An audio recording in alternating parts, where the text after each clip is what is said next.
book of love is long and boring.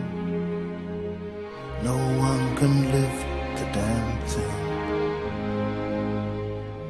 It's full of charts and facts and figures and instructions for dancing. But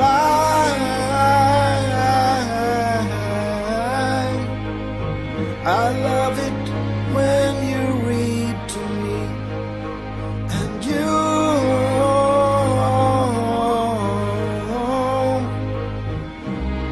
can read me anything.